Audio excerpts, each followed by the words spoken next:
We have been asked more than once why some people stay thin although their diet is rich in carbohydrates and fat,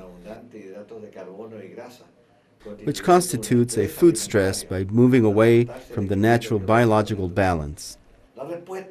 The answer was given to us by Friedman and collaborators in 1995 at the University of Rockefeller in New York, who reportedly discovered a gene, which they named OB, its sequence and cloning in mice, and also its match in human beings. This Friedman OB gene, which in our opinion could be called anti-OB due to the way it acts against obesity. First, it reduces hunger. Second, it increases basic metabolism within a normal range. And third, it increases motor activity, hence increasing lipolysis. People with good Friedman OB genes are active and perform their chores quickly, and they don't put on weight. All of these effects disappear with dominant recessive OB mutations, thus reaching obesity or widespread lipophilia. Later on, Coleman and collaborators experimented with mice carrying mutated genes, OB, in other words, obese, subjected them to parabiosis with normal mice.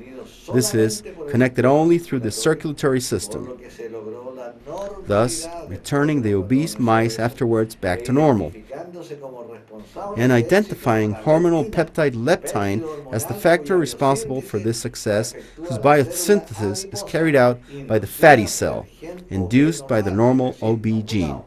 In other words, non-mutated.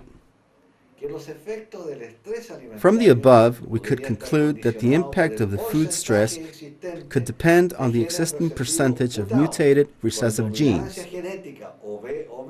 with OB genetic dominance, in terms of more or less resistance to the dysfunctions of an alimentary canal altered throughout time by a long food stress,